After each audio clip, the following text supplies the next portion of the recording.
안녕하세요. 저는 아직까지 신혼 여성이고 결혼 3년 차인 기혼입니다. 결혼 3년 차에 저는 최근 기쁜 임신 소식을 듣게 되었습니다. 임신이 어려웠기 때문인지 또는 곧 엄마가 되고 더 많은 책임을 져야 하는 상황 때문인지 요즘 들어 마음이 복잡해지고 생각도 많아지는 것 같아요. 사실 이 아이가 제 첫 아이는 아닙니다. 3년 전에 유산을 경험한 적이 있었는데 그때의 아픔으로 임신이란 것이 멀게 느껴졌어요. 하지만 이번 임신으로 인해 부부에게 아이가 찾아왔고 아이가 건강하게 자라나는 것을 보니 마음이 조금 풀린 것 같아요. 하지만 여전히 마음은 편하지 않습니다. 그 3년 전의 사연 덕분인 것 같아요. 그때의 이야기를 꺼내고 싶지 않지만 그때로 인해 마음이 복잡해지는 것 같아요. 그래서 이야기를 해보고 싶어요. 다양한 조언을 듣고 아이를 건강하게 낳기 전에 내 마음을 정리하고 싶어요. 그러면 지금부터 3년 전 경험에 대해 이야기해 보겠습니다. 제 남편과 저는 같은 회사에서 만났어요. 저희는 대기업 연구원으로 일하고 있었고 같은 팀에서 일했어요. 제가 남편보다 경력이 1년 더 많았지만 나이는 남편이 2살 많았어요. 사회에서는 나이가 중요하지 않지만 때때로 누군가가 나이가 많아 보이고 듬직해 보이는 것 같아요. 이런 사람에게 호감을 갖게 되었어요. 원래는 회사 내에서 연애를 하고 있는 사람들이 많아서 같은 회사에서 누군가와 연애할지 고민해 본 적이 없었어요. 하지만 남녀 사이의 일이 제 생각과 다른 것을 깨달았어요. 누가 먼저 호감을 가졌는지는 모르지만 서로를 신경 쓰기 시작했고 마음을 키워나갔어요. 서로 마음을 숨기고 있었지만 주변 사람이 소개팅 자리를 주선해 주었어요. 이 사람은 전에 소개팅을 해주라고 했던 그 분이었어요. 하지만 지금 그 친구가 외로워 보인다고 해서 소개팅을 하고 싶지 않았어요. 주변에서 자꾸 여자가 없냐고 물어서 나도 아영 씨 생각이 떠올랐어. 아영 씨는 생각 없어서 한번 만나보라고 하는 사람이야. 그 사람은 전문직이고 집안도 좋고 정말 괜찮은 남자라 아까운데 내가 아영 씨 생각해서 소개해주는 거라니까 어떻게 할지 고민이야. 요즘 회사 업무도 정말 바쁘고 연애할 시간이 있는지 모르겠어. 아, 요즘 회사 일도 바쁘지. 알아. 그래도 바쁘다고 연애를 못하는 건 아니잖아. 그래서 연애하고 결혼하고 애도 나타나는 거지.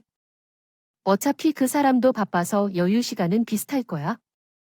회사원들 바쁜 건 다 비슷하지. 그래도 연애는 잘 만드는 걸 많이 봤어. 아영 씨도 내일 모레면 30인데 결혼 안 할 거라고 해. 글쎄, 나는 아직 연애 생각이 없어. 연애 생각이 왜 없어? 아, 독신주의야. 그건 아닌데. 그게 아니라면 한번 만나보라고 하는 거야? 그러니까 아영 씨가 좋아하는 사람이 있어서. 실은 오랫동안 싱글이라는 재계 남자를 소개하겠다는 사람들이 많았어. 그때마다 예의에 핑계를 대며 거절했지만 같은 회사 다니는 사람들 앞에서 일이곤 일을 때문이라며 핑계를 대기 골랐어. 다른 사람이 있냐며 궁금해하는 걸 보니 나도 혹시 짝사랑을 들 발칠까 싶어 더 이상은 소개팅 자리를 거절할 수 없겠다 싶었어. 결국 회사 동료가 만들어준 소개팅 자리에 나가게 되었습니다. 혼자 좋아하는 사람이 있었지만 그냥 나가서 밥이나 먹고 올까 생각했어요. 그런데 소개팅을 한다는 소식을 듣고 제가 짝사랑하던 노 씨가 찾아와 물었습니다. 아영 씨의 소개팅 할 거예요? 예, 네, 해야죠. 왜냐하면 소개팅 안 하면 안 되잖아요. 예, 그냥 안 했으면 좋았을 텐데요. 이렇게 말하던 노 씨에게 어이가 없었어요.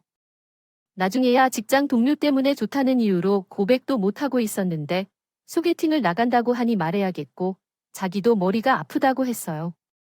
이노 씨의 이야기를 듣고 그 사람도 내게 마음이 있을까 싶었는데 소개팅을 나가지 않았고 제가 그녀의 말대로 소개팅을 거절했다는 얘기를 듣자 그녀도 그제서야 제 마음을 깨달았고 고백을 해봤습니다. 그렇게 우리는 연인이 되었고 회사에서 비밀 예산의 연애를 시작했어요. 회사에서 들키지 않을까봐 엄청 조심하고 다녔고 회사에서는 결코 데이트도 하지 않았으며 업무와 관련 없는 얘기도 하지 않았어요. 옆팀에서 사내 연애를 하다가 싸워서 헤어진 사람들이 많아서 말로만 하는 게 좋지 않았던 것 같아요. 보셨기 때문에 우리도 혹시 들키면 직장을 그만두어야 할지도 모른다는 불안감에 더욱 조심하며 지내야 했습니다. 그래도 그때는 모든 것이 다 좋았어요. 남들이 몰라주는 연애여도 우리 두 사람은 너무 행복해했거든요. 사귀기 전까지는 이노 씨가 그렇게 다정한 사람인지를 잘 몰랐는데 연애를 시작한 후 이노 씨는 제게 너무나 잘 대해주었습니다.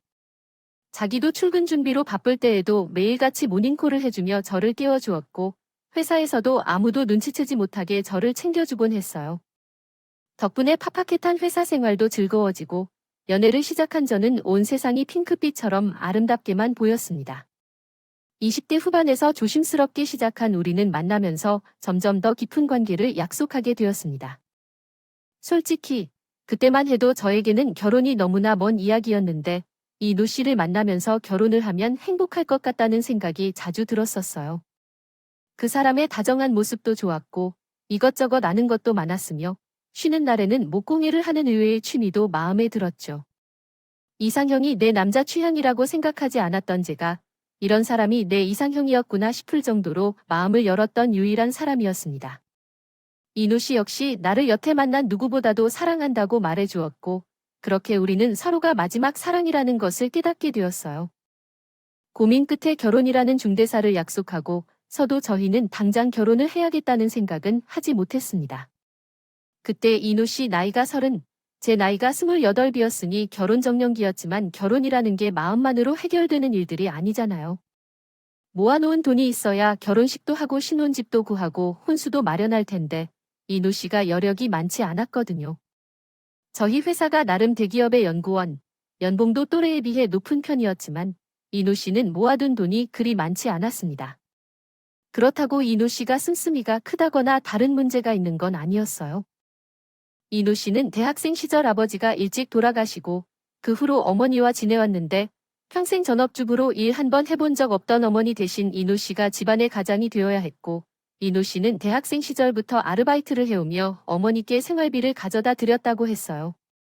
그 얘기는 연애 초반부터 알고 있었고 저도 그러니 노 씨를 탓하지 않았죠. 물론 아직 젊은 나이에 사지멀쩡한 신인 오신의 어머니가 왜 경제활동을 하지 않으시는지는 이해되지 않았지만 자식 입장에서는 집에 생활비 가져다 드리는 게 당연한 일일 거라 생각했습니다. 이노 씨는 그런 와중에도 자기 몫은 아끼면서 열심히 살던 사람이었으니까요. 그래서 앞으로 결혼을 할 때도 시대머리 받기 어려울 거라 예상했고 몇 년간 열심히 모아서 저희 힘으로 저희는 결혼을 서두르지 않고 연애를 계속해왔습니다.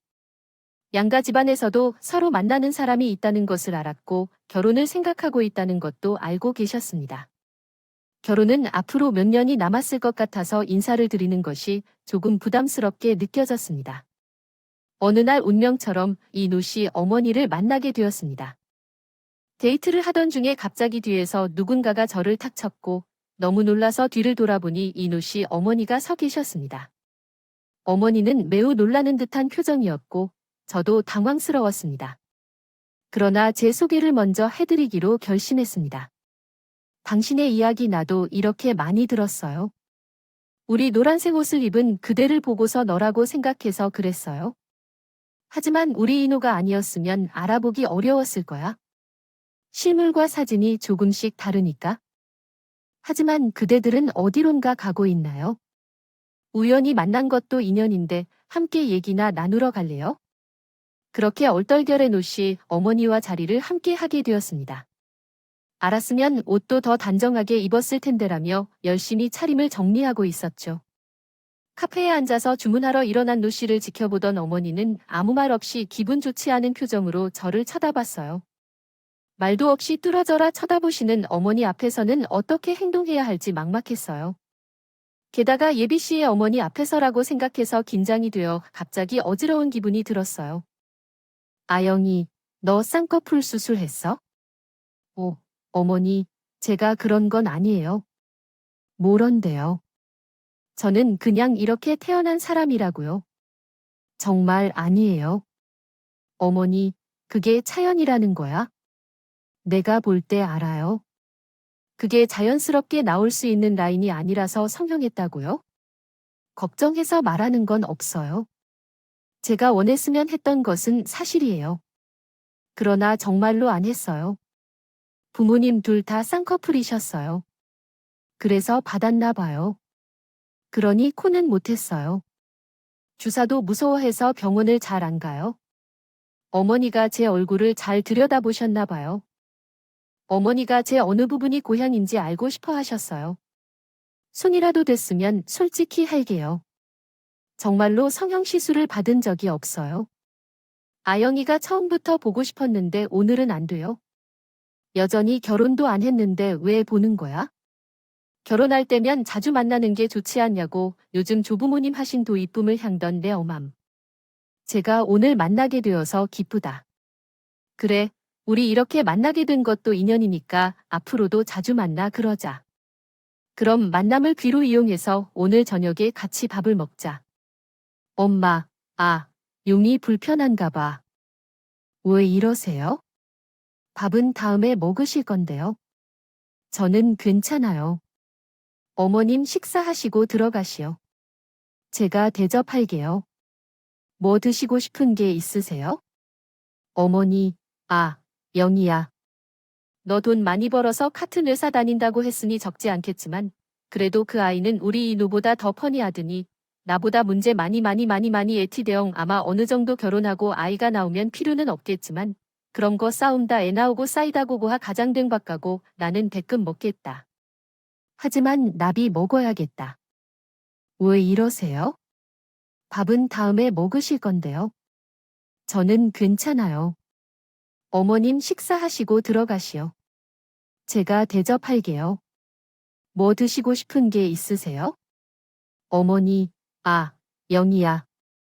너 돈 많이 벌어서 카트 회사 다닌다고 했으니 적지 않겠지만 그래도 그 아이는 우리 이누보다 더 펀이하더니 나보다 문제 많이 애티대영 아마 어느 정도 결혼하고 아이가 나오면 필요는 없겠지만 그런 거 싸움다 애 나오고 싸이다 고고하 가장된 바가고 나는 대끔 먹겠다. 하지만 나비 먹어야겠다.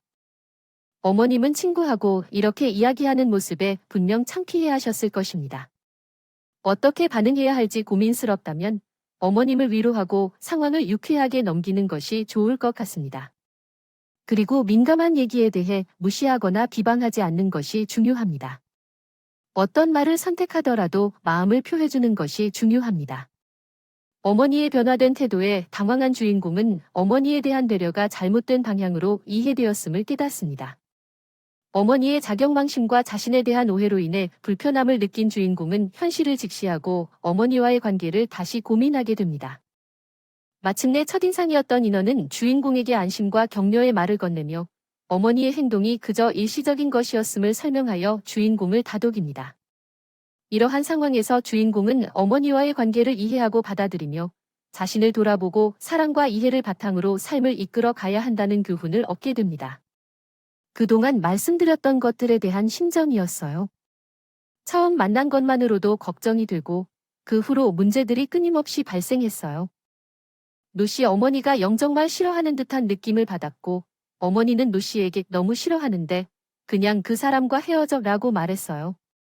노씨는 앞에서도 뒤에서도 나에 대해 부정적으로 얘기했는데 그 속에는 진실이 담겨 있었어요. 그건 내가 잘못하고 있다는 것을 말해주는 것이었어요. 어머니는 나의 부정적인 면을 지적해주고 더 나은 사람이 되도록 도와주고 싶었어요. 나는 그것을 받아들이고 내가 변화할 수 있는 것들은 바로잡으려고 노력했어요. 하지만 어머니가 말한 것들은 일부는 고칠 수 없는 문제이고 그걸 받아들이는 게 힘들었어요. 어쨌든 어머니의 마음을 이해하려고 노력했고 미래에는 더 나은 인간이 되려는 삶의 지식을 얻게 됐답니다. 결혼해서 일생을 가정주부로 지내셨던 어머니는 그런가 이유 때문일까요? 공부를 많이 한 재치 넘은 어머니를 무시하고 비웃었다고 생각하신 것 같아요. 한 말이 되지 않는 이야기에 인연 씨는 신경 쓸 필요는 없다고 했지만 결혼까지 생각 중이었던 저는 어떻게 이런 시어머니를 대해야 할지 고민이 많았습니다. 그래도 결혼 시기는 멀었다고 생각했고 이 사이에 어떻게든 어머니에게 다가갈 수 있을 거라 믿었어요. 어머니가 저를 싫어하더라도 화장품이나 건강식품을 선물하며 조금씩 가까워지고 싶었기에 노력했죠. 물론 그동안 어머니로부터 말 한마디나 고맙다는 표현을 듣지 못했지만 계속해서 노력한다면 언젠가는 어머니도 저를 이해하게 될 거라고 생각했습니다. 그러던 중 우리에게 예상치 못한 일이 벌어졌어요. 저는 계획하지 않았던 아이를 가졌죠. 이 상황에 저도 감당할 수 없었고 고민할 필요도 없이 이영 씨에게 상황을 고백했고 그는 제 손을 꽉 잡으며 곧 결혼하자고 제안했습니다. 너무 놀라서 상황에 대처할 생각조차 못했던 저에게는 이제 어떻게 해야 할까요? 걱정하지 마세요. 우리 예정보다 조금 빨리 결혼하면 돼요. 어차피 결혼할 건데요. 우리에게 소중한 삶이니까 잘 해낼 거예요. 당황스럽고 어떻게 해야 할지 모를 때 결혼 약속을 해준 그분을 보며 조금씩 진정될 수 있었어요. 그 이후로 정말 바빠야 했어요. 지금까지 회사에서 비밀로 해왔던 거라 앞으로 더 조심해야 했고, 결혼식을 서둘러 올리려면 빨리 상견례 날짜를 잡고 결혼식을 열어야 했죠. 그런데 상황이 복잡해서 결혼을 허락해 주지 않으셨어요. 그래서 당황하고 속상했어요. 결혼하지 말라고 한 적은 없는데, 애 낳고 나서 결혼하라고 한 적은 없어. 그러니까 과연 왜 자네가 필요하냐고. 그런데도 불구하고 혼전 임신은 가능하다더라. 그리하여서 계산치 받게 해주지 않는 우리 사돈. 함부로 반대를 하실 줄은 몰랐어요. 그 반대에 부딪히자 거의 어떻게 될 줄 몰랐어요. 그 상황 속에서 우리 친정 부모님도 걱정이 많으셨어요. 그 집에 시집가서 잘 적응할 수 있을까요?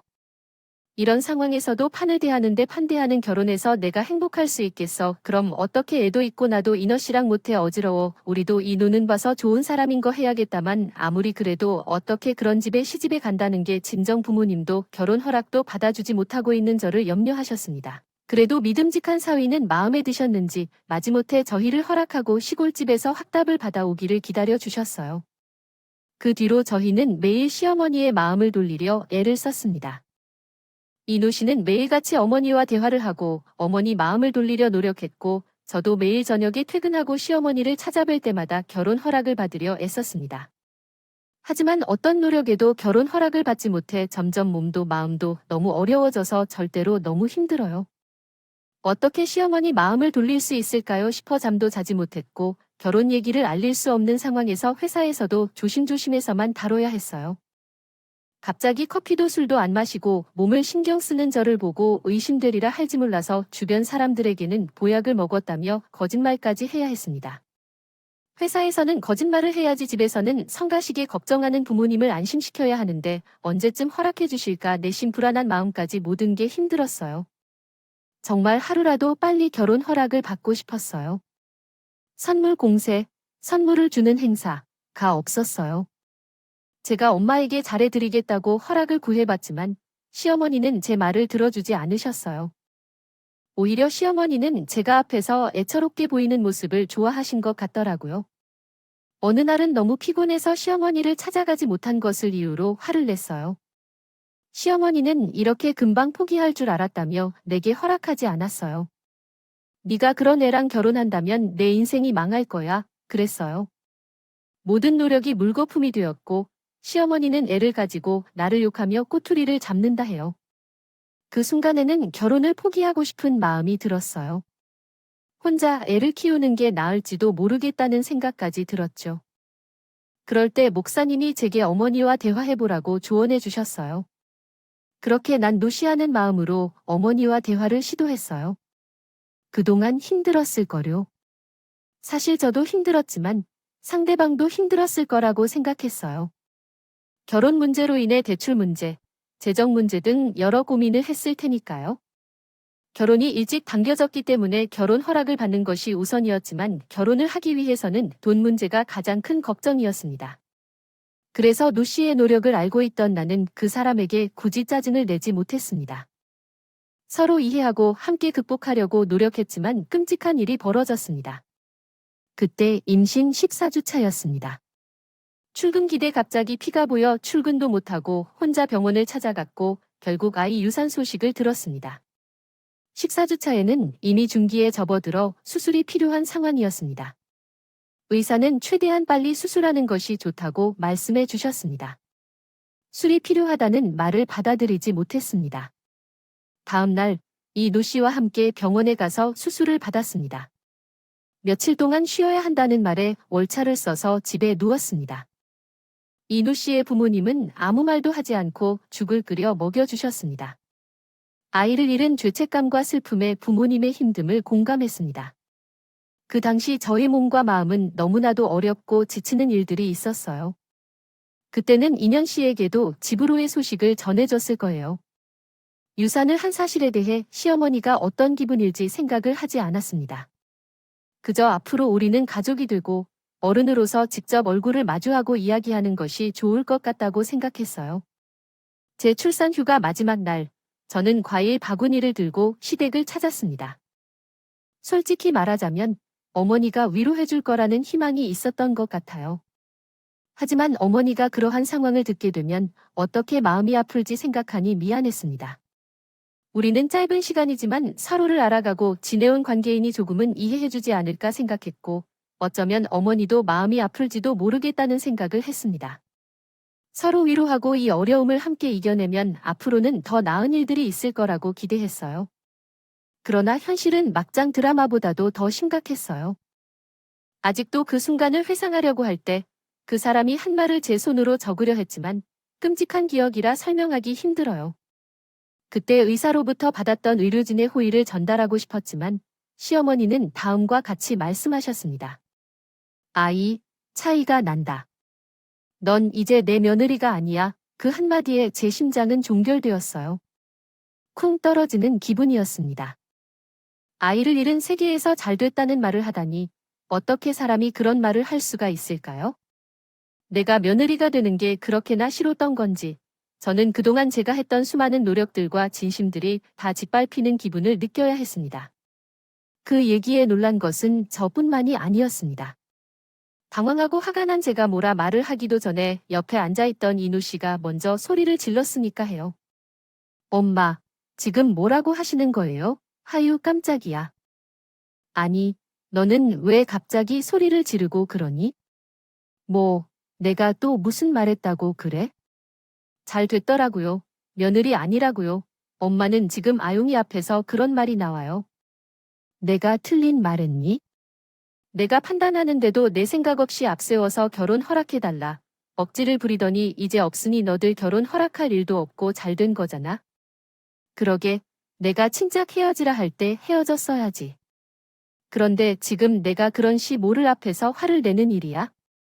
말도 안 되는 시 뭐에 얘기에 전화인 오디나 할 말이 없었습니다.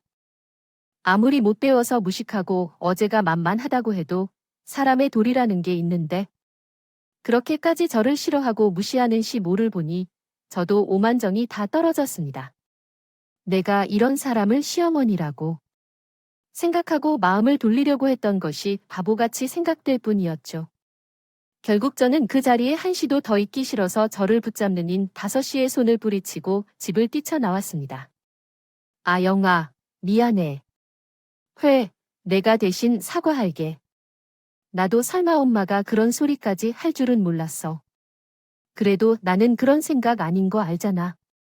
응, 됐어. 다 필요 없어. 내가 그동안 뭐 때문에 그렇게 노력하고 속 태웠는지 잘 모르겠어. 그래, 당신 엄마 말이 맞는지도 모르겠어요. 애도 없는 마당에 우리가 결혼할 이유가 있어? 그냥 이대로 헤어지기 국, 당신이랑 당신 엄마 다시는 안 봤으면 좋겠어. 아영아, 많이 속상한 거 알아. 그렇다고 정말 나랑 헤어질 생각이요? 그럼 나더러 당신이랑 결혼해서 저렇게 끔찍한 당신 엄마 모시라는 말이야? 나 그거 못해. 내가 왜 그래야 해? 인우 씨 눈으로 보고 귀로 들었잖아. 내가 사람 취급도 못 받는데 내가 저런 사람을 시어머니로 생각해야 해. 나 절대 못하니까. 그냥 헤어져 주어, 제발. 아영아, 나도 너랑 절대 못해. 어저. 아니, 헤어질 생각 없어. 아이를 잃은 건 슬프지만 아이 때문에 결혼하려고 했던 것도 아니잖아. 우리는 원래 이어져야 할 사이야. 사실 천천히 말하려고 했는데 오늘 얘기해야겠네. 나 너랑 결혼할 거야. 우리 혼해. 신고하러 간 인호 씨는 품에서 결혼 신고 서류를 꺼내 저에게 보여주었습니다. 유선을 하고 누워있는 동안 그녀도 혼자 생각에 잠기고 있었던 것 같았어요. 아이를 잃은 슬픔 때문에 나를 떠날까 봐 걱정한 것이었죠.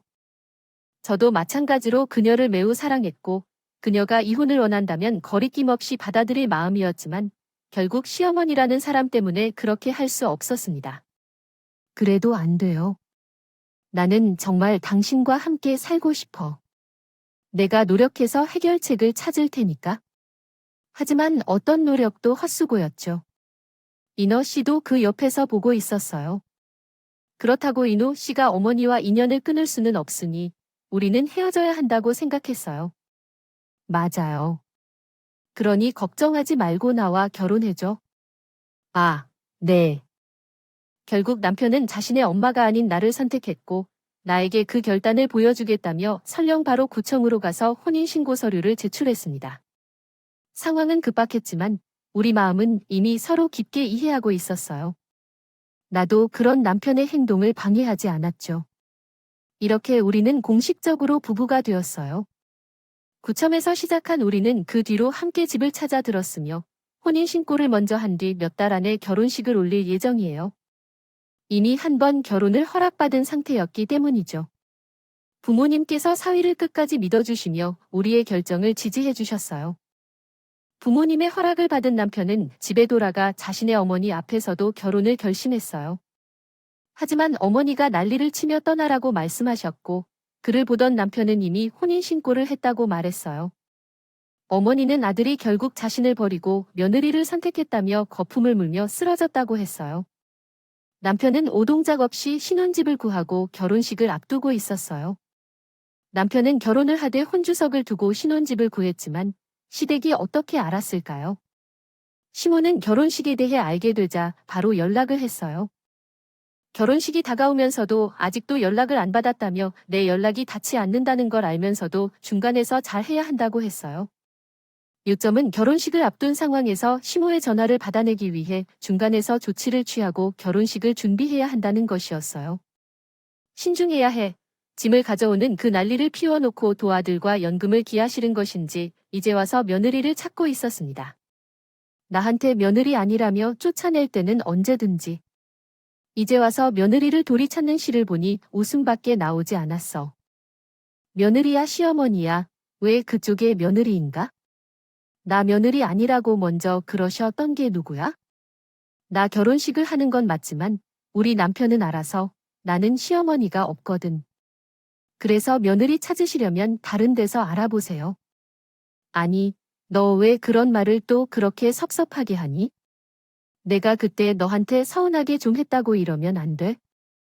여전히 어른이지. 어른이 실수하고 먼저 손을 내밀면 모르는 척 잡아도 줘야지. 집 나가고 내가 얼마나 고생 많았는지. 아니 요즘 청소 다니고 너무나 힘들다. 예. 저 철없고 눈치 없으니까 저한테 이러지 마. 진짜면 우리 찾으시라고. 모르는 사이에 괜히 전화해서 귀찮게 하지 마시고 앞으로는 여기로 연락하지 마세요. 아니, 너 화가 많이 났구나. 그래, 내가 잘못했어. 미안해. 그때는 내가 생각이 짧아서 아무리 그래도 그런 소리는 하는 게 아닌데 말이야.